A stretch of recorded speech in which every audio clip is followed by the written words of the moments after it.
एक अच्छे से नाश्ते की बात करूँ तो इससे बेहतर नाश्ता हो ही नहीं सकता। सिंपल आपने डालना है एक अंडे के अंदर तमाम वेजिज़ को, वेजिज़ के अंदर थोड़े से मसाले डालेंगे, तमाम डिटेल में रेसिपी जो है वो आप चैनल पे देख सकते हैं, लिंक भी यहाँ डाल दूँगी शॉर्ट में।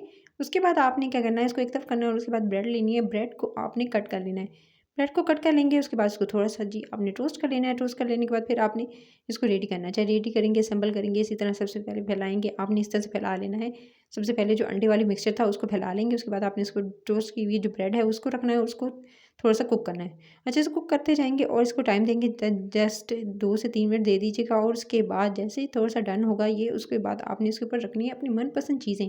सॉसेजेस डाल सकते हैं, पेपरोनी डाल सकते हैं, चीज़ डाल सकते हैं, उसके अलावा ऑरिगेनो डाल सकते हैं, चिली फ्लेक्स डाल सकते हैं और जो-जो चीज़ें आपको पसंद हो आपने उसके ऊपर डालनी है और इसके बाद आपने तमाम चीज़ें डालने के बाद आपने कवर करके छोड़ देना है और जैसे ही मज़ेदार सा ये नाश्ता रेडी हो गया, इसको एन्जॉय करना है। रेसिपी अच्छी लगे तो सब्सक्राइब ज़रूर कर लीजिएगा। मज़े-मज़े की रेसिपीज़ के लिए चैनल को जाकर ज़रूर विज़िट कीजिएगा। ये देख सकते हैं मज़ेदार सा नाश्ता तैयार है। Take care.